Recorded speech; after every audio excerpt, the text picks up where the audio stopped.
into? Let's get into leveraging social media platforms. Not that it's all about social media platforms, guys. Obviously, a huge part in this day and age of building and scaling your personal brand. You're going to have a hard time if you're not relevant on social media, especially if you're starting from scratch. Now, there are other ways to do this, of course. Not everyone has to utilize social media.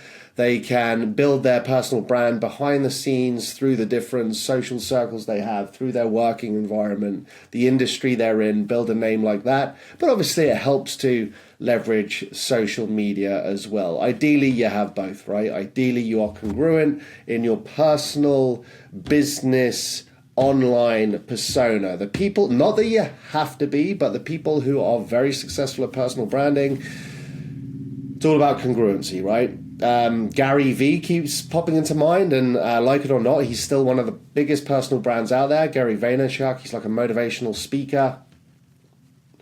And whether you're talking to Gary, it's a good example of congruency and authenticity, actually. Whether you're talking to Gary one-on-one, behind closed doors, or he's talking to his family, or he's at a business event, a function, hanging out with friends, or on social media, it's the same voice, it's the same brand, it's the same personal brand, right?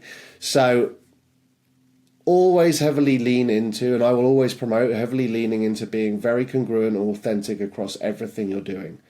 Now, there are always exceptions to the rule. You'll hear me say that all the time, but generally, the more you can do that, the more you will win. What are the right platforms for you guys? What are the right platforms? So you do want to test and iterate and experiment with all of them. See where you get the most traction, because you might be thinking, oh, it's all about Instagram, when actually maybe you've got like an older demographic of CEOs in the health and nutrition space, and you'll actually find that the majority of them and where you get the most engagement is actually Facebook. Whereas you could be thinking, oh, right, I'm a I keep using this example of like a fitness skateboarder, or getting fit through skateboarding as a random idea, and it keeps popping around in my head. Maybe it's telling me I need to start leveraging or leaning into being a skateboarding influencer. I mean, I only skateboarded for a few years when I was 13 to 17, but I'd probably hurt myself pretty badly if I jumped on a skateboard right now. But well, we don't know. I might give it a go. But the whole point, guys, is I might be thinking Instagram's the best place if I'm trying to target like Gen Z and trying to get them fit through skateboarding, when in actual fact, TikTok might be the best place to get the most traction for a brand like that. I'm not sure, and I won't know until I actually test that out.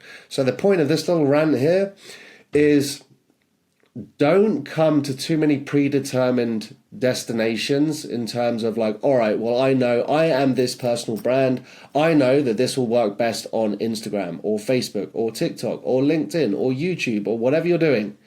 You don't know that for a fact until you actually test it. So as a mentor of mine always says, those who experiment the most tend to win the most. And you don't know where your audience will be the most receptive until you're testing it. So Instagram, obviously a big part of Instagram is visual content. It's a younger audience compared to Facebook, but an older audience compared to TikTok generally, right? So you do need to think about this and test. You also don't necessarily want to post the exact same content. You can over all platforms, but also think one level deeper and what type of content will work the best based on the audience and the platform that you're using, right? So Instagram, it's like visual content, very much based around reels and stories. LinkedIn is a little more B2B, business to business, even though it can be B2C, business to consumer as well. But it's a much more professional environment, right? Its whole thing is about networking. So take that into account when you're testing on LinkedIn. TikTok, it's all about the short form videos, right? It's a much younger audience, Gen Z, millennials, whatever the new generation is. I'm not even sure. It's like Gen Y or something. But they're on TikTok. So talk to them in that language in a way that will really resonate with them. Follow the trends. You should be on all these platforms. Not that I'm advocating that you should be on social media all day. Absolutely not. I actually fundamentally agree with that. I disagree with that, believe it or not. But if you are wanting to build on social media, you should dedicate a little bit of time, at least per day, doing research. Now, there's a difference between doing social media for research and doing it just because you're going down a TikTok black hole and just endlessly scrolling for hours. Not productive. If you're doing it with a goal in mind of building a business and your personal brand, I think that gets a pass, right? So, but don't just be on social scrolling for hours and telling yourself you're doing market research if you're not even active listening and having your ear to the ground and really paying attention.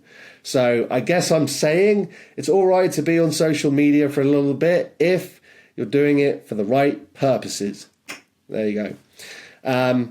Twitter, or X as it now called, as the great Elon Musk is now rebranded. Love him or hate Elon Musk. You can't say he's not an incredibly interesting and polarizing character. I myself am a fan. I know not everyone is. Twitter really responds, or X really responds to real-time updates. And positioning yourself as like a thought leader, sharing great articles, generating great articles.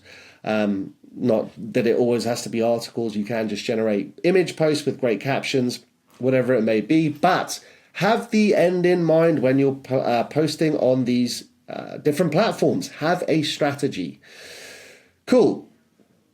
Speaking of strategies, so some of the more specific strategies, again, like Instagram, I mentioned, it's you use Reels for reach, you can use Stories for engagement, strategic hashtags. I may even do a separate lesson on hashtags specifically and how to get the most. A lot of people are still confused on, like, do they even work?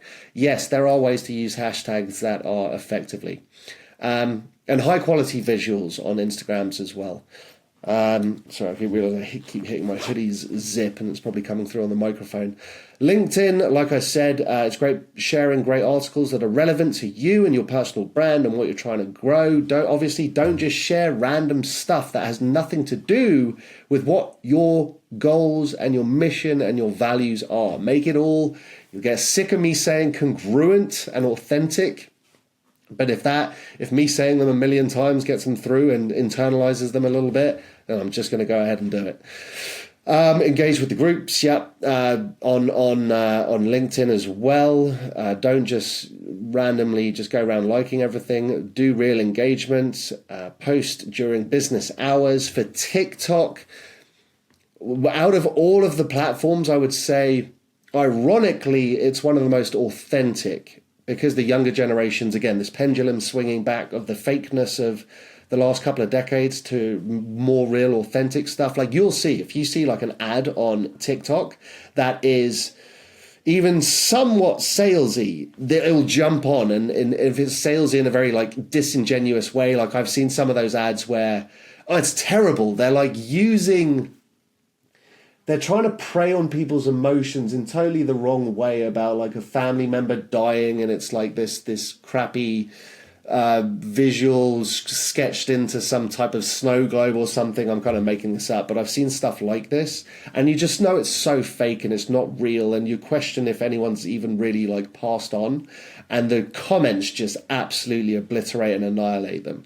So TikTok is more sensitive to being real and authentic. So when you're posting there, keep that in mind.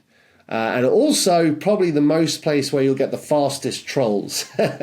And guys, if you're trying to do great things, I've said this a couple of times, I may even do a lesson specifically on trolls, right? Because it's impossible to avoid them. If you're doing great stuff, and by the way, guys, I keep looking into the camera over here because I've got a camera here as well, so I'll keep darting between.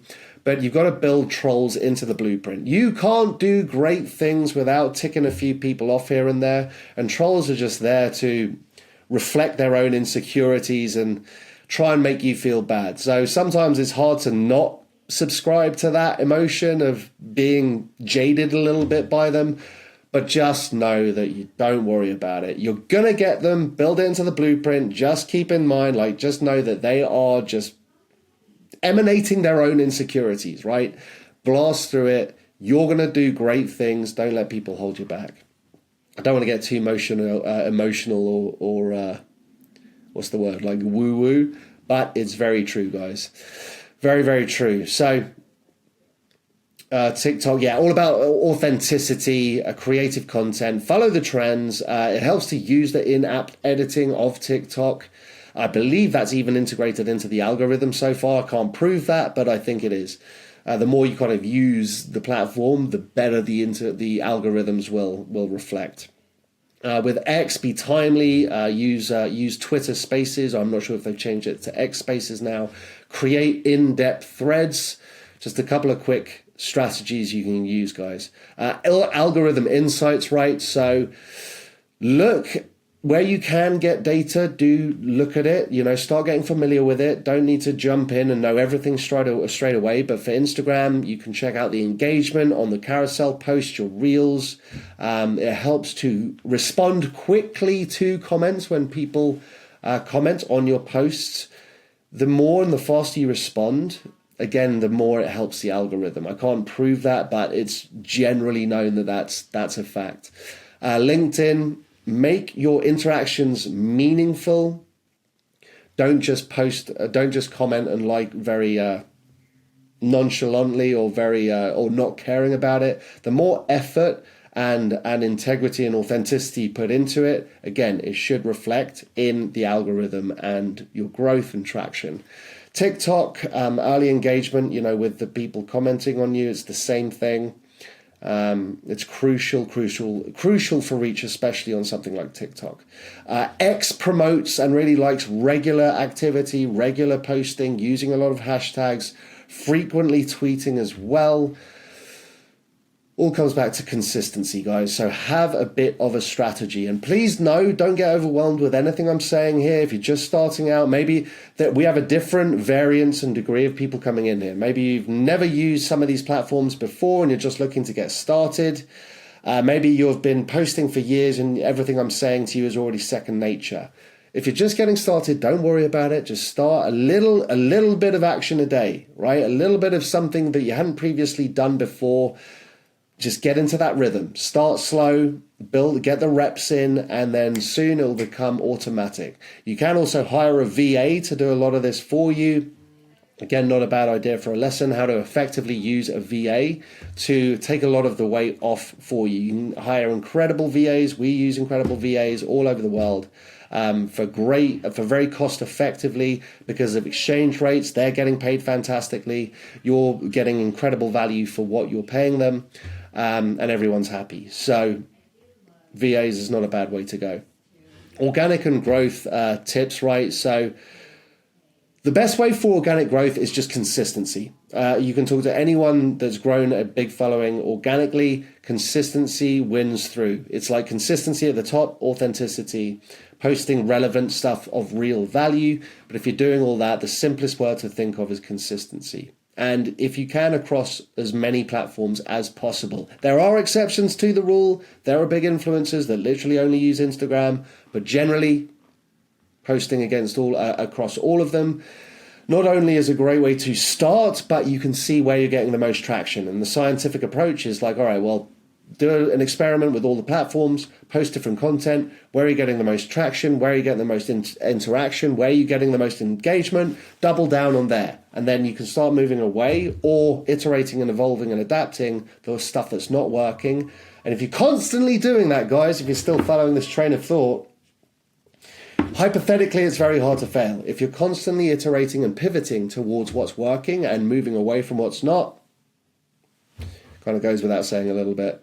And then obviously there's targeted ads and paid ads, a whole other ball game and rabbit hole we can jump down on another lesson. So key takeaways here, guys.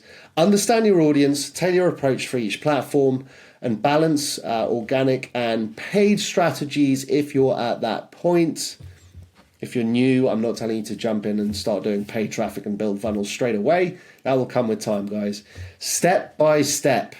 Don't try and swing for the fences for a home run straight out of the gate. First, you want to get to base 1, base 2, base 3, if that's what they're even called. I don't play baseball, but I think that analogy works. All right. Again, I thought this was going to be a short lesson. We're 15 minutes in. Hopefully that helps, guys. See you on the next one.